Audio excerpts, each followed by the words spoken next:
वेळेसोबत वाहत जसं पाणी व हवेबरोबर माती, या वाहत जाणाऱ्या जीवनकाळात व्यक्तीच्या जीवनात अनेक वळणे, अनेक टप्पे येतात. ज्याच्या जीवनातील पहिला टप्पा म्हणजे त्याचं बालपण. जेव्हा एक मूल जन्मतो तेव्हा त्याला सांभाळणारे अनेक जण असतात, जे त्याला सर्व काही त्याच्या गरजेनुसार ओळखतात.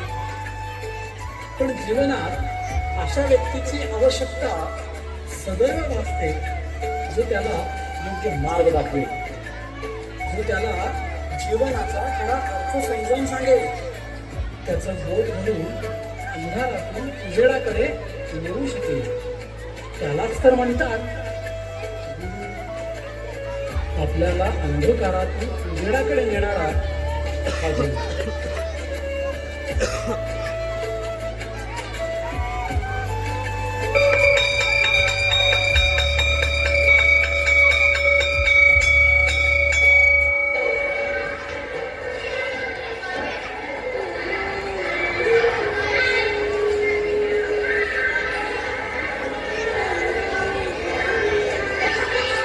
जेव्हा एखादा मूल पहिल्यांदा शाळेत येतो तेव्हा त्याच्यासाठी ते जग अनंत असते.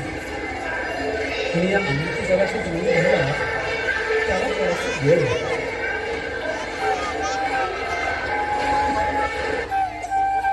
अनुक्रमांक 1, अनुक्रमांक 2, अनुक्रमांक 3, अनुक्रमांक 4,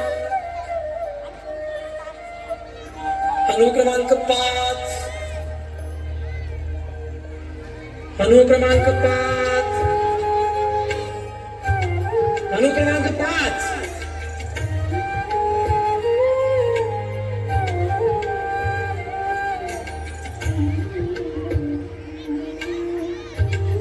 विद्यार्थी मित्रांनो, इकडे लक्ष द्या.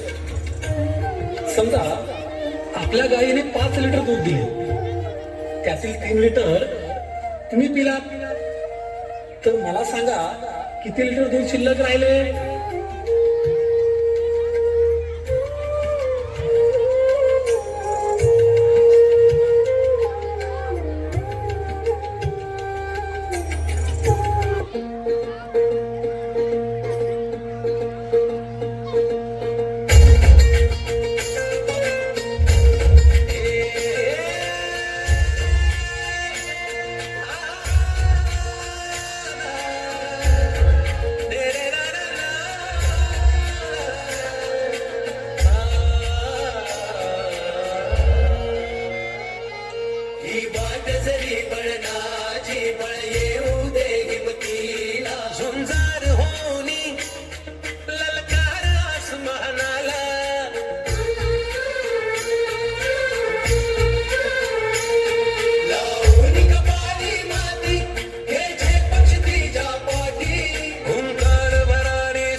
अंघोळ करत नाही. याच्या अंगात खूप घाण वाटत. छी. आणि त्याचा जेवणाचा डबा पाहिलास का, किती घाण आहे. असं वाटतंय की घरी याचे आईबाप सुद्धा असेच असतील. अरे मूर्खांनो, काय करा तुम्ही? सोडा सोडा एकमेकांना. हात पुढे कर. हात पुढे कर.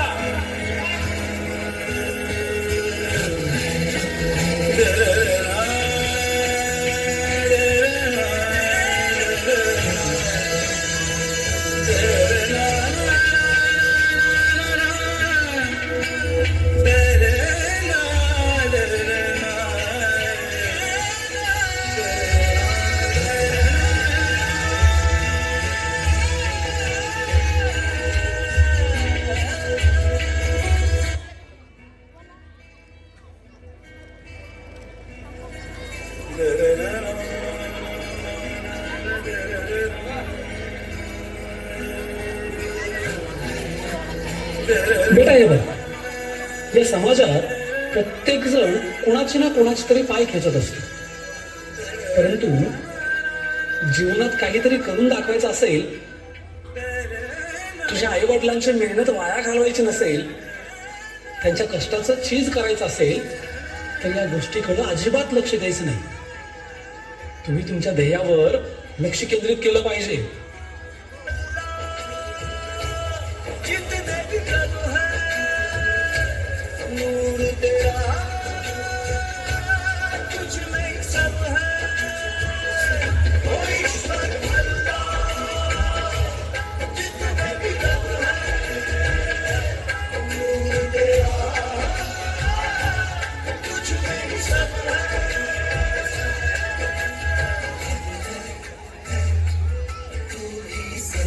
बाळा, तुला माहितीये का, जीवनात वेळ बदलायला वेळ नाही लागत. म्हणून कधीही कुणाच्याही परिस्थितीला हिरवू नये, कुणाच्याही आई वडिलांची मस्करी करू नये.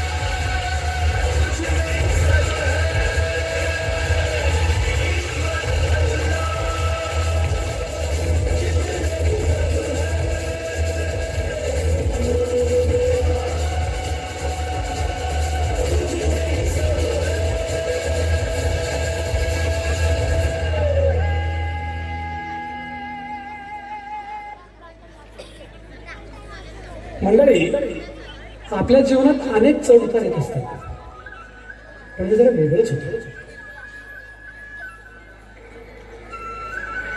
काय झालं रे सूरज? काही नाही रे, इथंच कुठेतरी पुस्तक ठेवलं होतं, कुठे गेलं माहित नाही यार. नीट बघ, असेल इथेच कुठेतरी. नाही यार,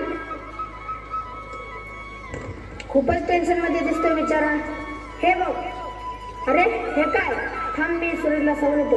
अरे ऐक, थांब, हे विकून आल्यावर त्यातले काही पैसे तुलाही देईन की. नक्की? अरे नक्की रे.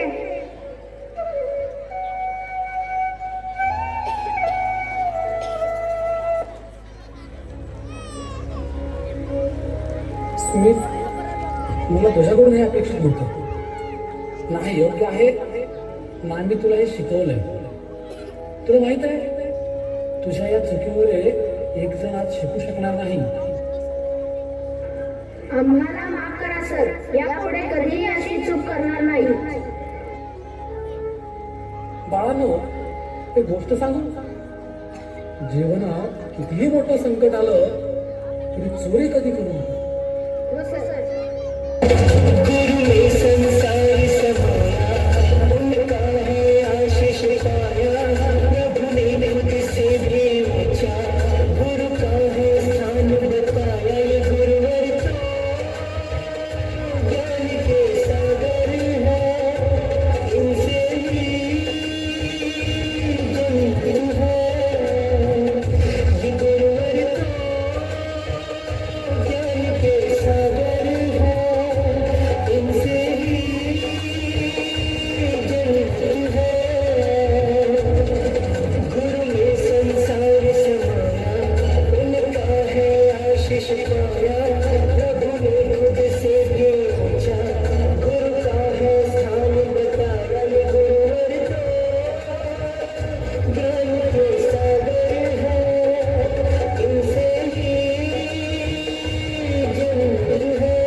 माझ्याकडे तर एवढे पैसे सुद्धा नाहीत.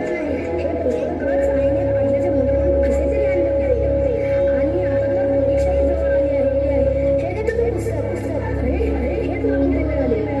खरं तर तू तिथे ज्यावेळेला होतास त्यावेळी मीच तेच करत होतो. पण विद्या, मला माफ कर.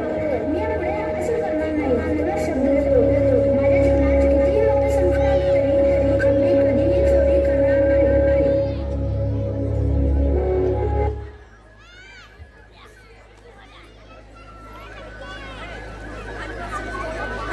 मंडळी, आपलं जीवन निरंतर चालत राहतं. ते कधीही कोणासाठी थांबत नाही. पण आपल्या प्रत्येकाच्या जीवनात एक असा क्षण येतो जो शालेय जीवनातील अंतिम क्षण असतो. प्रत्येक वर्षी आपल्या या शाळेतून 10वीचे विद्यार्थी प्रदीर्घ ज्ञानार्जनानंतर आपल्या पंखात बळ घेऊन आकाशात यशस्वीरित्या उंच भरारी घेण्यासाठी ही शाळा कायमची सोडून पुढचा प्रवास सुरू करतात. पण हे सारं मनात साठवून पाणावलेल्या डोळ्यांनी स्मित हास्य चेहऱ्यावर घेऊन एखाद्या नदीवरच्या पुलासारखं घट्ट पाय रोवून इथेच थांबतो आणि पाण्याच्या नवीन प्रवाहाबरोबर पुन्हा आपल्या प्रवासाला सुरुवात करतो. तो म्हणजे गुरु, नाही का? त्याला या क्षणी काही दिसत असेल तर ते म्हणजे काही प्रसंग, काही क्षण, काही आठवणी.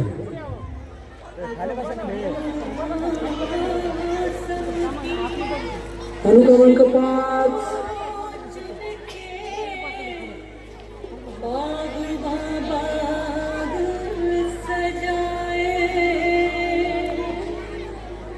बागों के हर फूल को अपना समझे बागवान. बागों के हर फूल को अपना समझे बागवान. हर घड़ी करे रखवाली, पत्ते पत्ते डाली डाली सींचे बागवान. बागों के हर फूल को अपना समझे बागवान. बागों के हर फूल को अपना समझे बागवान. हर घड़ी डाली डाली सींचे बागवान. बागवान रब है बागवान. बागवान रब है बागवान. बागवान रब है बागवान. बागवान रब है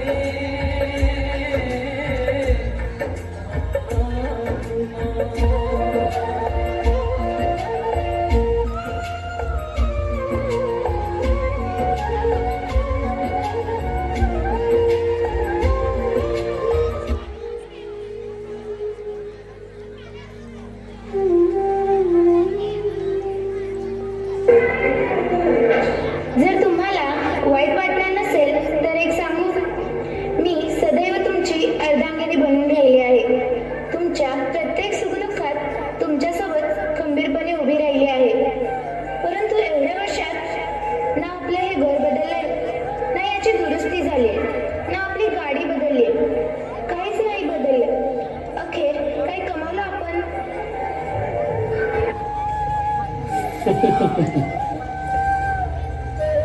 जे आपण कमवलंय ते या जगात नशिबानेच कोणाला तरी कमवता आलं असेल. तुला आठवत आहे का, मी आज सकाळी जेव्हा शाळेला जायला निघालो तेव्हा तू काय म्हणाली होतीस?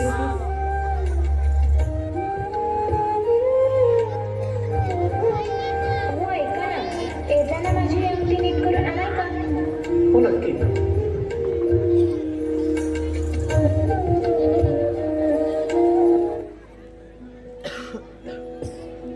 आज रस्त्याने जेव्हा मी सोनाराच्या दुकानाजवळ गेलो तेव्हा तुला माहिती काय झालं? तो सोनार एकदम आपल्या जागेवर उठून माझ्याकडे आला व माझे पाय धरले. मला त्याच्या शेजारी बसवलं आणि तो अंगठीचं काम करू लागला. पण त्याचं लक्ष अंगठीपेक्षा माझ्याकडे जास्त होतं. त्याच्या चेहऱ्यावर एक प्रकारची प्रसन्नता होती. थोड्या वेळात त्याने अंगठी नीट केल्यावर त्याला पैसे देण्यासाठी मी खिसे तपासू लागलो, जे माझ्याकडे नव्हते. म्हणून मी त्याला काही बोलण्याच्या आतच तो लगेच म्हणाला, सर, तुम्ही आमच्यासाठी जे काही केलात, आम्हाला तुम्ही जे काही दिलात, त्याच्यापुढे काहीच नाही. पुन्हा कधीतरी द्या पैसे. मी तिथून निघून काही पावले चालतोय तोवर मला आठवण झाली की मला पोलीस स्टेशन मधून चारित्र्य प्रमाणपत्र आणायचं आहे. म्हणून त्याच पावलाने थेट पोलीस स्टेशन मध्ये पोहोचलो. जेव्हा मी तिथं पाहिलं की एक मोठे अधिकारी 4-5 जणांना समजावत होते. त्यांचं तोंड तिकडं होतं म्हणून मी त्यांचा चेहरा पाहू शकलो नाही. परंतु ते जेव्हा म्हणाले की जीवनात कितीही मोठं संकट आलं तरी चोरी कधी करू नये, हे ऐकून मी माझ्या डोळ्यातून येणाऱ्या वासरूंना रोखू शकलो नाही. कारण तो अधिकारी दुसरा तिसरा कोणी नसून तो माझा रोहित तर होता. जेव्हा तो माझ्याकडे पाहिला तेव्हा तो धावतच माझ्याकडे आला आणि माझे पाय धरले आणि म्हणाला, सर, मी आज जे काय आहे ते केवळ तुमच्यामुळेच आहे. आणि हे सगळं सांगण्यासाठी जेव्हा मी घाईघाईने घरी येत होतो तेव्हा रस्त्याच्या बाजूला जो मुलगा शाळेत असताना गरीब मुलांच्या जवळही जात नव्हता, तो आज आपल्या हाताने गरीब लेकरांना जेवण घालत होता. तुला एक सांगू, मला शाळेत मुलांना शिकवून हे जे मिळालंय ना, ते मला जीवनात कुठेही मिळालं नसतं. माझा आनंद मुलांना शिकवण्यात, त्यांना घडविण्यात आहे, ना की मोठ्या बंगल्यात, अलिशान गाडीत. म्हणून मी आज या समाजात स्वतःला नशीबवान समजतो. मला अभिमान वाटतो की मी एक शिक्षक आहे, मी एक गुरु आहे.